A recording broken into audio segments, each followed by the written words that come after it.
मित्रों नमस्कार। अब हम आपको लेके आए स्मार्ट सिटी बरेली के नगर निगम दफ्तर के अंदर। आज दफ्तर में सन्नाटा है, महावीर जयंती की छुट्टी है और इतवार के बाद फिर समाप्त आएगा ये दफ्तर। लेकिन सुर्खियों में है एक जेई के कारनामों की वजह से। निर्माण विभाग के एक जेई को सस्पेंड कर दिया है, निलंबित कर दिया गया है। उस जेई के खिलाफ ये कार्रवाई हुई है, जिसके खिलाफ इसी बोर्ड हॉल में बैठने वाले एक निर्दलीय पार्षद जयप्रकाश राजपूत ने कई बार कई तरीके से कई मुद्दों पर आवाज उठाई थी। कई शिकायतें हुई थी, शासन और प्रशासन से भी की गई थी।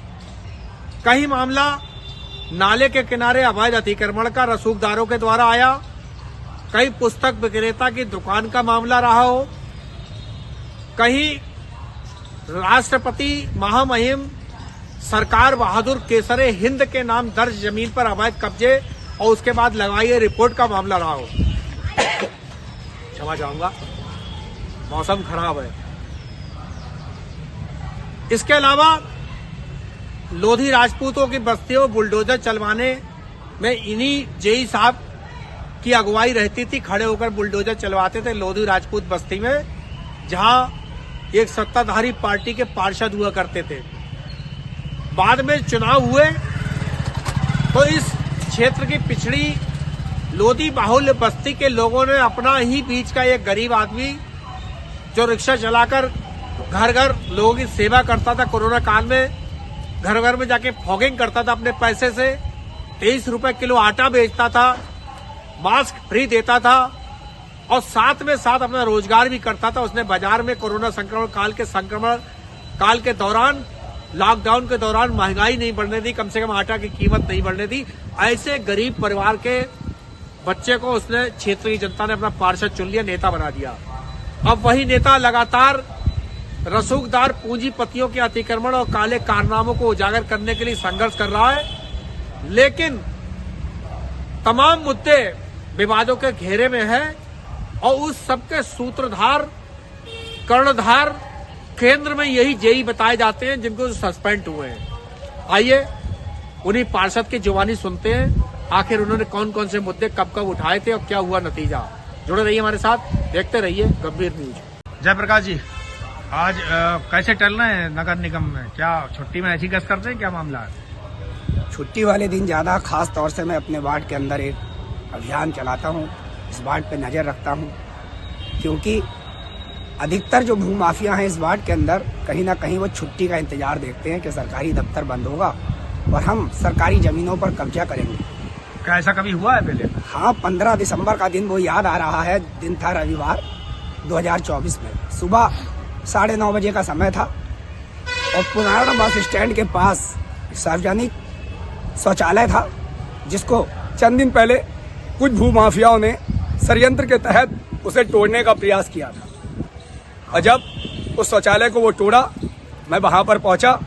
यहाँ तक कि उन लोगों ने मेरे खिलाफ काफी षड्यंत्र रचा और यहाँ तक झूठा आरोप रंगदारी का मेरे ऊपर लगाया। न्यायालय में उसकी शरण में गया मैं, न्यायालय ने मुझे इंसाफ दिया। लेकिन हैरत की बात तो यह है वहां के भी, क्योंकि जेई के पद पर जो तैनात संबंधित अधिकारी, जिनका आजकल 3-4 दिन से सुर्खियों में बरेली के अखबारों में नाम छप रहा है, उन्होंने उस व्यक्ति से कहा कि मेंबर साहब को पटा लो, अर्थात सेटिंग कर लो। ये सेटिंग का खेल नगर निगम के अंदर काफी समय से चल रहा है, लेकिन और काफी विभागों में चल रहा है। लेकिन आज हम बात अगर करेंगे तो निर्माण विभाग के से जुड़े हुए व्यक्ति की ही बात करेंगे। हम किसी व्यक्ति का नाम नहीं ले रहे हैं, लेकिन ये पब्लिक है बाबू, पब्लिक सब जानती है। अगर उनके काले कारनामों का चिट्टा खोलूं तो ऐसा एक उदाहरण नहीं दोस्तों, ऐसे कई उदाहरण हैं। जेई के पद पर अवर अभियंता के पद पर तैनात संबंधित अधिकारी, जिसको कभी कभी तो मुझे ये भी शक होता है कि उसकी योग्यता पर शक होता है, राष्ट्रीय भाषा का भी उन्होंने बड़ा दुरुपयोग किया है। हिंदी में मेरी शिकायत, क्योंकि कम पढ़ा लिखा व्यक्ति। लेकिन इस सदन के अंदर जब मैं अपनी आवाज उठाता हूं तो वहां भी मैं अपने आप को अकेला महसूस करता हूं, क्योंकि आवाज जब मैं उठाया करता था, एक दिन वो याद आ गया कि बीते 2 वर्ष पहले इन्हीं जेई साहब के मैंने हाथ पैर जोड़े थे कि इन गरीबों के लिंटरों को मत टुड़वाओ साहब, इन गरीबों की हाय मत लो। असल में मैं चुनाव जीता, लोगों ने देखा कि मैं चुनाव जीता, लेकिन वो जीत अभी तक अधूरी थी। असल में जीत तो आज पूरी हुई है, क्योंकि सत्य की जीत हुई है। और ऐसा इसलिए संभव हुआ कि आपने देखा होगा इस नगर निगम के अंदर कई सारे भ्रष्टाचार के आरोप लगे हैं। ये मैं नहीं कह रहा, बरेली के कई अखबारों में, चाहे वो डोर टू डोर कलेक्शन के नाम पर हो, सफाई व्यवस्था के नाम पर हो, रोड ठेकेदारों के नाम पर हो, या फिर ठेका देने के नाम पर हो, या फिर मालियों के नाम पर हो, ऐसे कई मिसाल आपने देखे होंगे। लेकिन आज हम निर्माण विभाग के संबंधित उस अधिकारी की बात कर रहे हैं जिसने शासन से लेके फिर शासन तक गुमराह किया। उसने मेरी छवि को दागदार किया।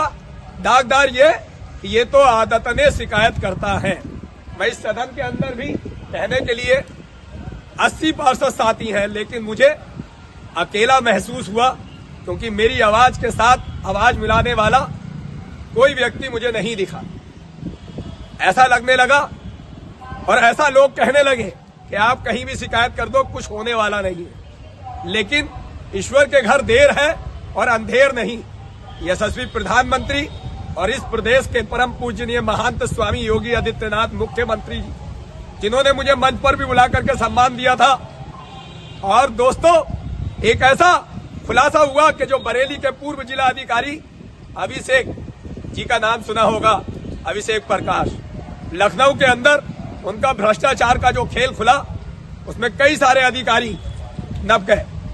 जो लोग कहते थे कि जयप्रकाश कहीं भी आप शिकायत कर लो, कुछ होने वाला नहीं है, जब मैंने प्रधानमंत्री कार्यालय पीएम पोर्टल पे शिकायत की, मुख्यमंत्री पोर्टल पर इस संबंधित अभियंता के ट्रांसफर की मांग की, आज ईश्वर ने इतने गैप से सुनी है कि इसके लिए मैं बरेली के मुखिया संजीव मौर्य जी का, जो बरेली के नगर आयुक्त हैं, हृदय की गहराइयों से धन्यवाद व्यक्त करूंगा कि उन्होंने शासन के लिए इनके खिलाफ लेटर लिखा।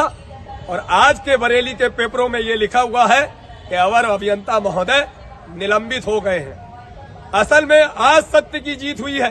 उस दिन मैं चुनाव जरूर जीता था, क्योंकि इन्होंने जो हाय ली थी, उन गरीबों के जो लिंटर तोड़े गए थे, ध्वस्त हुए थे, आज उनका सबर, उनकी हाय पड़ी है इन पर।